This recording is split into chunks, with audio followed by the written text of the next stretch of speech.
Hi friends, welcome back to the True Crime Corner with Mama Venus, delivering your weekly dose of South African true crime.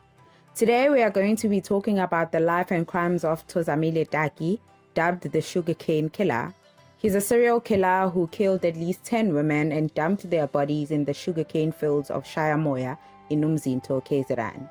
And this is his story. Thozamile was born in 1971 in a village called KwaMajola in Port St. John's, Eastern Cape. When Taki was growing up, this village was said to be one of the poorest villages in the region. He is said to be the eldest of 4 children. There's not much on his home life, but sources say that Thozamile lost both his parents in his late teens. His father abandoned the family, and his sickly mother passed on soon after the father's disappearance. After the mother's passing, Taki and his siblings were taken in by family who also lived in the Matribi village. Life was not any better than it was when the mother was alive. This would lead to Taki having to drop out of school in primary level.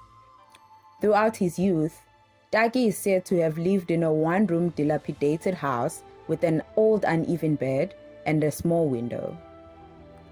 Taki's criminal ways began in the early 90s. During this time, Taki had gone to Johannesburg to look for employment opportunities. A neighbor of his from his village in Matribi had allowed Taki to stay with her while he looks for a job.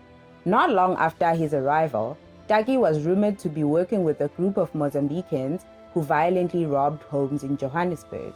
He was caught and arrested for those crimes and then transferred back to Eastern Cape in Umtata prison.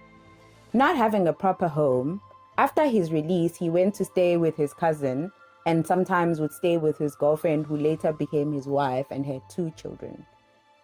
Even though there's no clear timeline for this, Taki would later go to KZN to look for employment. It is rumored, though, that Taki's decision to leave for KZN was not voluntary at all. He's said to have left after the villagers had beat him to an inch of his life for allegedly robbing an elderly woman money. Initially, when he moved to KZN, he is said to have lived with his younger brother who worked at the sugarcane plantations of Umzinto.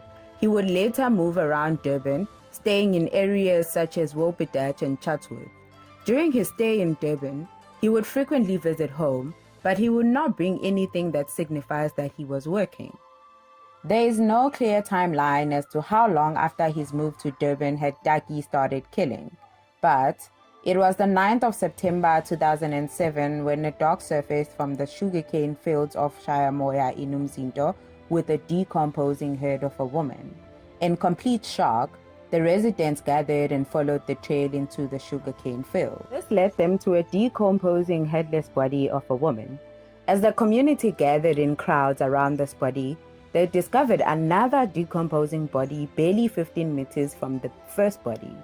Police were called to investigate this gruesome scene.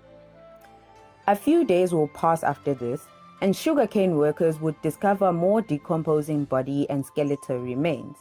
In just a matter of weeks, 10 bodies would be discovered in the Shayamoya sugar plantations. A place of employment for residents and a playing field for the kids had just turned into a dumping ground of young women's dead bodies. Upon these discoveries, an investigation was launched by the Port Shepstone Organized Crime Unit, putting together a task team. It was clear a serial killer was on the loose. The state of decomposition of these bodies made it very difficult for the police to positively identify them. Fortunately, identity documents, CVs, and welfare cards were found nearby, and this helped the police in locating the families of the deceased.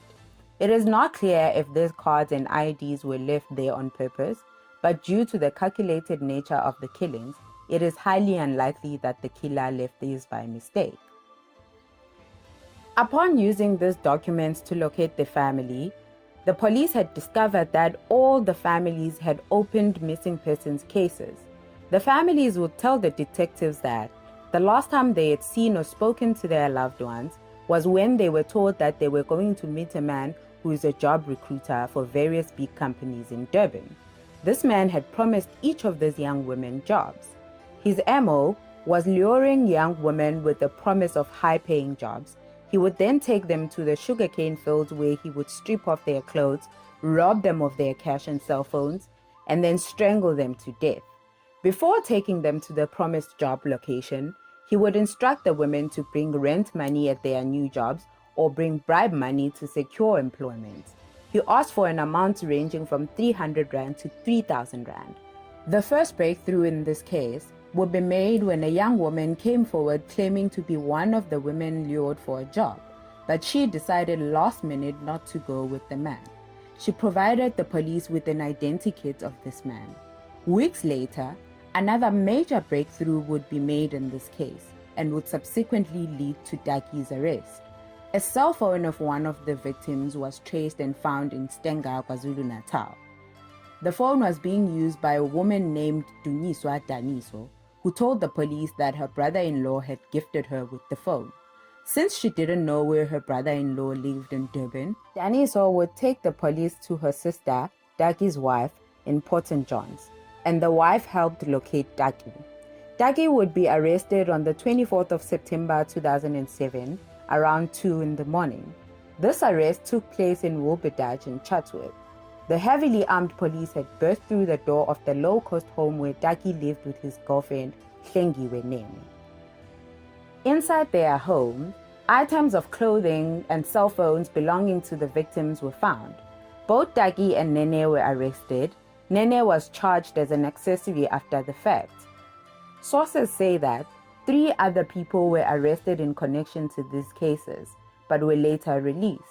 Also, 3 other dead bodies of young women linked to Taki were found in the tea plantations of Port St. John's. Taki's wife is said to have worked in these plantations during this time.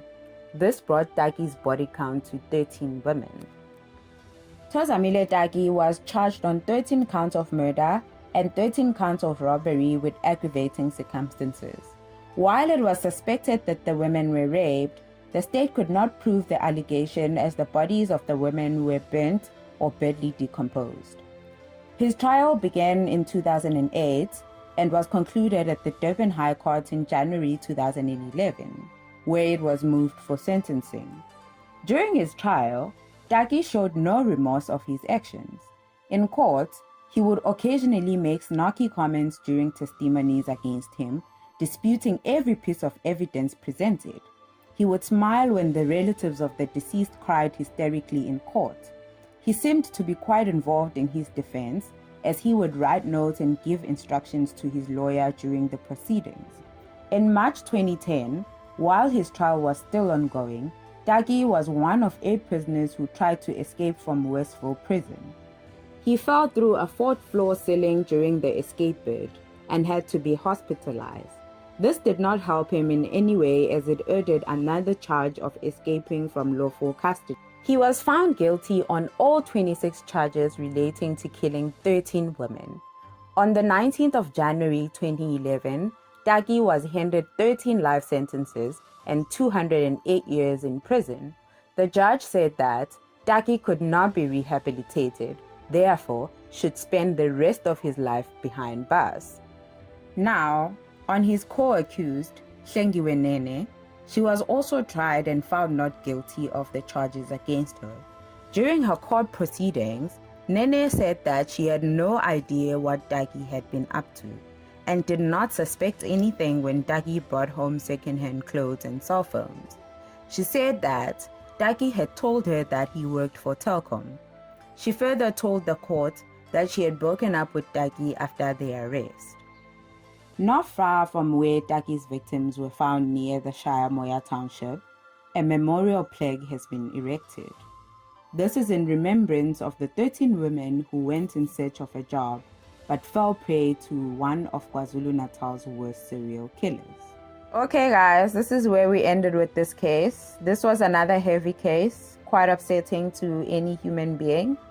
I would have liked to give names and put faces of the young women that were murdered by this man, but out of respect for their families, I chose not to. I have linked all the sources used to research this case on the description box below.